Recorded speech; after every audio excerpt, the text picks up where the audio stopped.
spiritual itu punya tingkatan, arti tingkatan naik kelas lah, bahasanya naik kelas. Jadi secara argumentasi, secara hablum minanas atau berkomunikasi dengan saudara, teman, dia akan mengalirkan salah satu energi yang positif. Oh, itu kalau dari sosial. Dari sosial. Tapi tidak di itu saja, Ustaz. Jadi masih banyak pemanfaatan orang spiritual yang naik kelas itu. Jadi di kehidupan sosialisasi dia akan menjaga tentang masalah adabnya, akhlaknya, terus menjaga perasaan seseorang. Jadi kebanyakan orang spiritual yang naik kelas itu dia tolak ukur ke diri, Ustaz. Jadi saya contohkan, dia tidak bakal nyubit orang lain sebelum dia nyubit diri sendiri. Kalau dia merasa sakit, dia tidak ingin mencubit orang lain. Karena dia nih kehidupannya rajin atau misalkan sering dilakukan dalam ibadahnya itu sering kepegang semua. Kadang ada merasa dirinya itu seolah lebih baik atau lebih beda daripada yang lain. Itu jangan seperti itu. Jadi orang spiritual yang naik kelas, dia lebih condong banyak menyalahkan dirinya daripada menyalahkan orang lain. Itu menurut saya.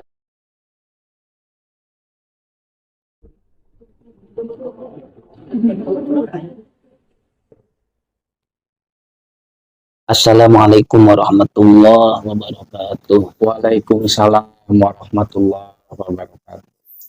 Alhamdulillah, salatu wassalamu ala rasulillah sayyidina Muhammadin wa ala alihi wa sahbihi wa itu. Puji syukur alhamdulillah kita panjatkan kepada Allah Subhanahu wa taala. Salawat dan salam semoga tercurahkan kepada junjungan alam besar Nabi Muhammad sallallahu alaihi wasallam. Alhamdulillah pada kesempatan ini saya didampingi oleh Deden. Ya, alhamdulillah Pak Ustaz. Sehat, alhamdulillah Pak Ustaz. Jadi kita sambil ngopi sambil berbincang-bincang mengenai tentang spiritual. Insyaallah Pak Ustaz. Jadi kan dalam spiritual, jadi pencarian seseorang cari jati dirinya itu kan akan ada dampak positif ya. Dalam kehidupan, dalam keluarga, dan dalam pelaku spiritual tersebut. Nah, ada beberapa hal yang ingin saya tanyakan. Jadi ada istilah kata kullu syai'in alamatun. Tiap perkara itu ada cirinya masing-masing. Ya, benar. Ada cirinya. Kalau cirinya titik di bawah. Kalau tak, titiknya ada 2 di atas. Kan ada cirinya masing-masing. Benar. Nah, yang saya ingin tanyakan, adakah tanda atau ciri untuk pelaku spiritual yaitu naik tingkat, naik kelas lah? Gimana itu, Bismillahirrahmanirrahim.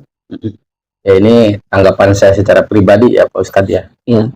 Menurut saya itu ada Pak Ustadz. Tanda-tanda tersebut itu kenaikannya bagi orang spiritual ada. Maksudnya dalam bahasa tersebut ada secara sosialisasi dalam kehidupan berbaur dengan masyarakat maupun dalam kehidupan dirinya yang sedang berupaya dari titik ke ranah ibadah. Itu ada Pak Ustadz. Oke, jadi satu-satu ayah. Ya. Jadi saya ingin tahu lah tanda-tanda untuk pelaku spiritual untuk yang dirinya ada peningkatannya dalam hal apa itu? Jadi kalau misalkan secara garis besarnya orang yang spiritual itu punya tingkatan, arti tingkatan naik kelas lah, bahasanya naik kelas. Jadi secara argumentasi, secara hablum minanas atau berkomunikasi dengan saudara, teman, dia akan mengalirkan salah satu energi yang positif, Ustaz. Oh, itu kalau dari sosial. Dari sosial. Tapi tidak di itu saja, Ustaz. Jadi masih banyak pemanfaatan orang spiritual yang naik kelas itu. Jadi di kehidupan sosialisasi dia akan menjaga tentang masalah adabnya, akhlaknya, terus menjaga perasaan seseorang. Jadi kebanyakan orang spiritual yang naik kelas itu dia tolak ukur ke diri, Ustaz. Jadi saya contohkan, dia tidak bakal nyubit orang lain sebelum dia nyubit diri sendiri. Kalau dia merasa sakit, dia tidak ingin mencubit orang lain. Jadi dalam hal perbuatan atau ucapan ya benar-benar hati-hati ayah. Benar Pak Ustadz. Tapi itu yang bicara tadi naik tingkatan ya. Tapi kalau misalkan orang spiritual yang mungkin di situ aja, ya tadi banyak perbedaan juga. Cuma kalau kita kan bicaranya kan tentang masalah orang spiritual yang naik tingkatan itu, dia akan banyak perubahan dalam diri. Lebih ke ranah hati-hati lah. Dalam ucapan, dalam sikap, atau kelakuannya. Selalu dia jaga, dia sadari. Saling menjaga kerukunan ayah supaya tidak ada perpecahan atau perdebatan yang berakibat fatal ya. Iya benar Pak Ustadz.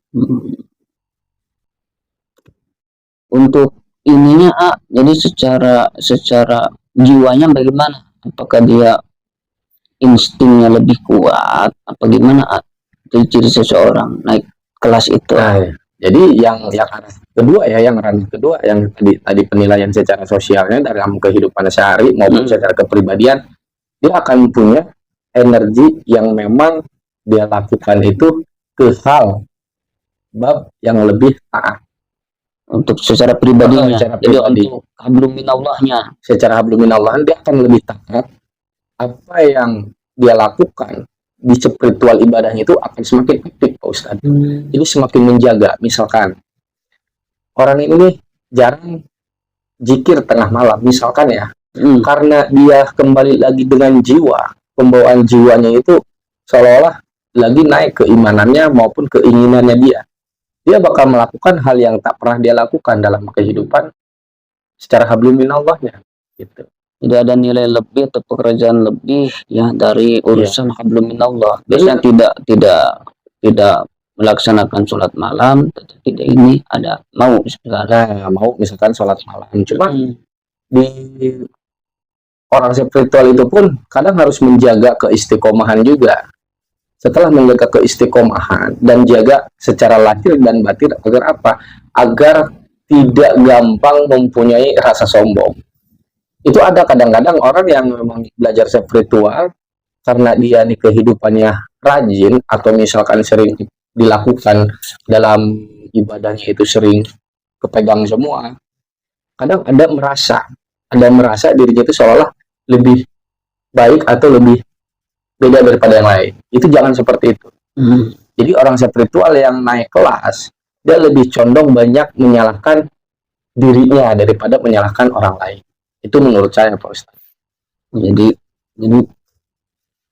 positif yang kembali kepada orang spiritual tersebut, jadi lebih terjaga ya. Jadi kan agak tambah api, menjaga sikap dan perbuatan atau perkataannya. Benar. Di antara hablum minallahnya tertata, hablum minannasnya juga pun tertata rapi ya, semakin api. Karena memang orang spiritual itu dia menjaga yang dinamakan 3-in-1 itu tuh. 3 dijadikan satu antara ucapan, pikiran dan hati. Jadi menyatu. Jadi dia bicara dalam lisannya kalimat A, pikirannya akan sama dengan apa yang dia sebutkan dan hatinya pun akan sama atau kelakuannya lah minimal. Jadi istilah kata gini mungkin ayah. Jadi apa yang dia ucapkan gitu kan ya. Jadi sesuai dengan hatinya, benar, dan sesuai dengan pikirannya, dia tidak pecah. Tidak akan keluar gitu oleh konteks kehidupan yang dia lakukan gitu. Kan beda kan, ada juga kan istilahnya ya apa ya, yang modus kan ya ada ya. Jadi kan ucapannya mah bla bla bla bla, hatinya mah kemana, pikirannya mah udah itu nggak 3-in-1 itu. Ya tapi pasti ada ya. Karena kalau kita arahnya bicara tentang masalah salah satu konsep bicara A atau kelakuan B, ya memang itu salah satu dia harus menyatukan dalam dirinya kekompakan antara lisan, pikiran dan hati harus. Tapi kalau salah satu itu belum bisa menyatu, kadang-kadang ada perbedaan dalam kehidupannya kata Pak Ustadz tadi. Ucapannya A, tapi kadang-kadang hatinya B. Apalagi kan kalau misalkan bicara dengan hukum syariat, mungkin Pak Ustadz lebih memahami lah. Kembalinya ke bahasa kemunafikan kali ya. Tidak sesuai dengan apa yang diucapkan. Tidak sesuai dengan apa yang diucapkan ya. Iya. Dan untuk pelaku spiritual sendiri, yang menyikapi apa yang tadi diobrolkan ya, jadi kan apabila naik kelas, itu untuk pelaku spiritualnya dia sendiri mengetahui enggak dia itu naik kelas, apakah ya pure aja dijalankan oleh dia. Ya, saya bilang tadi untuk mengetahui kita naik kelas itu sebenarnya kita tahu kalau secara pribadi saya, karena kenapa? Kadang kalau bicara naik kelas itu kan kita yang menyadarinya. Apa kelakuan yang tak pernah kita lakukan pada sebelum kita tuh masih di bawah, terus naik ke atas kan akan ada terasa, Pak Ustadz. Ya tinggal mengistiqomahkannya. Ya salah satunya misalkan tadi yang udah diceritakan, sholat malam nih biasanya nggak pernah bangun nih. Tapi sekarang gitu kan, karena mungkin dia ini berspiritual, akhirnya punya daya power atau energi yang mengarahkan untuk bangun malam. Nah, itu udah ketahuan tuh. Pertama mutlak keinginan pribadinya, Benar. bukan istilahnya ada pemaksaan apa ya, dengan kehendak dirinya ya mau benar-benar 100% mau. Iya, 100% mau itu mau. Terdorong, dia terdorong. Jadi hatinya menggebu-gebu, jadi ingin lebih memaksimalkan ibadahnya lagi. Iya, itu pun kan harus kompak juga antara batin dengan dohir. Secara batin dia ingin punya power yang memang ibadah akan ditingkatkan bangun malam seumpamanya. Tapi kalau benar tidak menggerakkan dohirnya, tidak akan terlaksana. Yang bagus itu dorongan batin dan pelaksanakan secara dohirnya. Gitu. Tapi kemauannya. Ya, dalam pelaksananya itu terlaksana berarti. Terlaksana. Kadang kan ada yang seperti ini, keinginannya menggebu-gebu. Contohnya seperti saya. Iya. Kadang saya ingin, jadi kalau tiap malam itu saya ingin bangun, tetapi hati ini besar, ingin melaksanakan sholat di tengah malam, tetapi jasad ini berat. Jadi lumayan. Jadi menggerakkan jasad ini berat. Tapi itu mutlak ya, jadi jasad itu mengikuti sesuai dengan apa yang diinginkan hatinya. Tapi soal itu pertolongan mutlak Allah itu. Ya, kan tadi Pak Ustadz, kalau kita kembali ke arah hablum minallah, ya memang semuanya kan konsep hidup itu Allah yang memberikan. Mau kita semangat atau kita rajin itu hakikatnya dari Allah, kita malas juga seumpamanya ya, nggak mau bangun kadang-kadang, hakikatnya karena Allah. Kan di situ kita cuma diperintah beristighfar dan berupaya atau berdoa. Selebihnya kan kita pasrahkan ke Gusti Allah. Adapun penilaian tentang masalah ibadah kita tidak tahu, itu urusan Allah kan gitu. Itu pun saya bicara karena apa yang saya lakukan gitu kan. Nah, mungkin untuk kelanjutannya, bolehlah kata yang tadi diucapkan naik kelas, mungkin naik satu tingkat. Dalam kenaikan kelas tersebut, apakah seorang spiritual itu bisa terjatuh kembali, dan seperti apa bisa jatuhnya, dan apakah akan lebih naik kelas lagi, dan harus pelaksana seperti apa supaya lebih naik lagi? Jadi dua pertanyaan. Ya, bagaimana yang sudah naik kelas terkadang ada yang terjatuh lagi, itu karena apa, dan bagaimana yang sudah naik kelas lebih naik kelas lagi, itu harus bagaimana? Ya, jadi saya jawab pertanyaan Pak Ustadz dengan wacana saya pribadi ya, maksudnya dengan ini saya sendiri gitu. Jadi kalau misalkan orang yang sudah naik kelas, dia akan mudah terjatuh kan gitu kan. Itu kalau dia tidak bisa menjaga keistiqomahan secara realnya, keistiqomahan dalam arti di urusan hablum minallah maupun di hablum minannas. Jadi harus benar-benar sinkron Pak Ustadz. Ada banyak orang yang sudah naik kelas ternyata jatuh lagi kadang-kadang walau sholat, karena nafsu manusia kan ya Pak Ustadz ya, mungkin Pak Ustadz lebih paham apa itu nafsu gitu kan, lebih banyak ininya pelajarannya. Jadi kalau kita tidak bisa meredam nafsu, atau misalkan bukan menghilangkan, tidak bisa hilangkan nafsu, hanya bisa kita yang merubah nafsu yang lebih baik gitu kan, secara positif. Nah, kalau kita tidak bisa menjalankan itu, salah satunya bakal ada di diri kita hal poin satu, sombong, ria, ujub, takabur. Kadang banyak orang yang sudah naik seolah-olah dia menganggap dirinya suci atau lebih baik dari orang lain. Nah. Jadi uji cobaannya itu cobaan-cobaan yang sangat mulai tipis itu. Di situ. Itu sangat tipis banget Pak Ustadz menurut saya.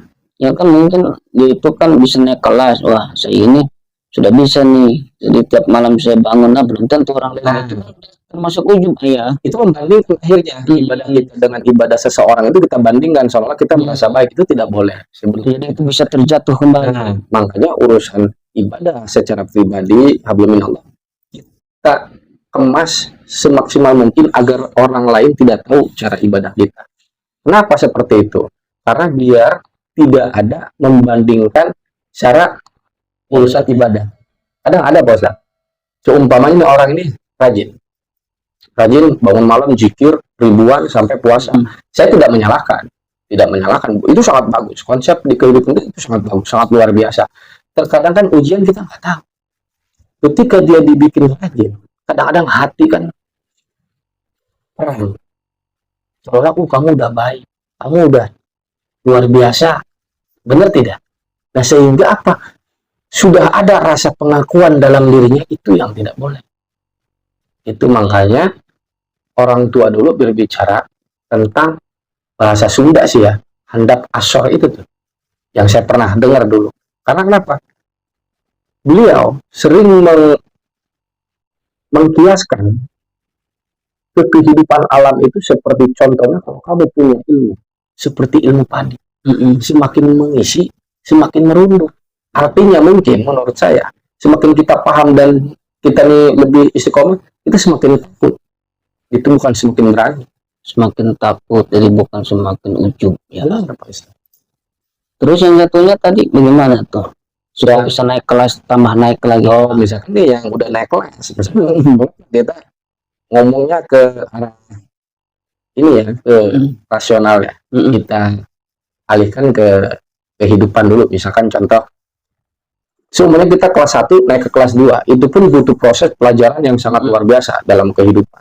Ya gimana caranya kita naik ke kelas 2. Nah sekarang sudah kelas 2 ingin naik ke kelas 3, itu harus semakin luar biasa cara belajarnya, mengkajinya gitu, cara memahami kehidupan biar kita tidak terjerumus dari hal-hal yang bisa dibilang ujub, takabur. Itu lebih harus benar-benar tingkat kesadarannya harus lebih meningkat. Berarti harus memasangkan ilmu padi tersebut ya. Semakin kita tinggi atau kita naik kelas, ya semakin kita itu merunduk. Merunduk. Ya karena kalau udah naik tingkat lagi, itu ujian bakal datang, itu ada selalu. Karena ujian dalam kehidupan mau. Oh jadi tiap-tiap kelas itu pasti uji ya? Pasti, karena kalau kita tidak diuji, kita nggak tahu kita lulusnya Pak. Kadang kalau secara urusan orang spiritual kan nggak jauh dari harta, tahta, wanita, nggak jauh dari itu kan. Kadang-kadang ya di kehidupan spiritual ya menurut saya nggak jauh dari itu, dari harta, tahta, wanita. Misalkan contoh kita lagi asik dengan keadaan yang memang gitu istiqomah, itu pun kita tidak mengakui kalau kita sedang rajin, tidak. Kadang-kadang diberikan lagi nih pelajaran di kehidupan nih, justru kadang-kadang tiba-tiba secara kehidupan nyata ya, itu kan kadang-kadang namanya manusiawi, perasaan kita kan akhirnya dilema. Tuh. Arti di sini bukan suruh mengkorbankan, tapi kita harus bisa menerima, harus bisa lebih sadar harus seperti apa kita menjalankan itu dari urusan ekonomi atau urusan misalkan di kehidupan yang lain, apalagi dari tahta. Kadang tahta kan kalau kita diberikan kadang-kadang suka ada rasa sombong Bos. Yang makin punya tahta seolah-olah merasa jadi penguasa. Padahal tahta itu bisa dijadikan landasan buat sebab ibadah juga, bisa dijadikan landasan ya buat kemadaratan juga, tergantung kita sadarnya akan dibawa kemana. Yang ketiga, wanita sangat luar biasa menggoda. Gitu Pak Ustaz, menggoda wanita itu. Iya, kadang-kadang ya, tapi di sini artinya bukan menganggap wanita itu misalkan jadi penggoda, bukan. Jadi kadang ujian wanita itu kan memang umum ya, artinya istri kita pun wanita kadang-kadang tadi. Itu yang saya jalani secara pribadi Pak Ustaz. Jadi untuk kesimpulannya supaya ada wawasan tambah buat kita yang menyikapi, supaya kita tadilah bisa naik kelas itu, ya konsepnya harus seperti apa. Ya, kalau menurut saya pribadi, konsep untuk naik kelas itu salah satunya tingkatkan dari spiritual yang sudah dijalankan. Ya, kalau ngomongin ibadah kan banyak ya. Yang kedua, jadilah diri sendiri. Belajarlah apa adanya. Terima dengan ibarat lapang dada apa yang Allah kasih ke kita dalam kehidupan sehari-hari. Mau enak, mau tidak enak, semuanya pun itu hakikatnya dari Allah. Tinggal kita yang punya kesadaran. Ketika kita sudah punya kesadaran, itu tidak jauh akan tumbuh hal rasa syukur di diri kita. Semakin kita bersyukur, semakin lebih tenang menjalankan apa yang kita jalankan. Ya, mudah-mudahan ya kita termasuklah orang-orang yang bersyukur ya. Amin. Diberi kekuatan supaya ya spiritual kita atau keimanan kita terus naik dan naik dan naik sampai akan mendapat ridha Allah Subhanahu wa taala. Ya, mungkin cukup Ayah Ya, siap, dalam Ustaz. pertemuan ini, yang mudah-mudahan ada manfaat dan hikmahnya untuk kita semua. Akhiri, assalamualaikum warahmatullahi wabarakatuh. Waalaikumsalam warahmatullahi wabarakatuh.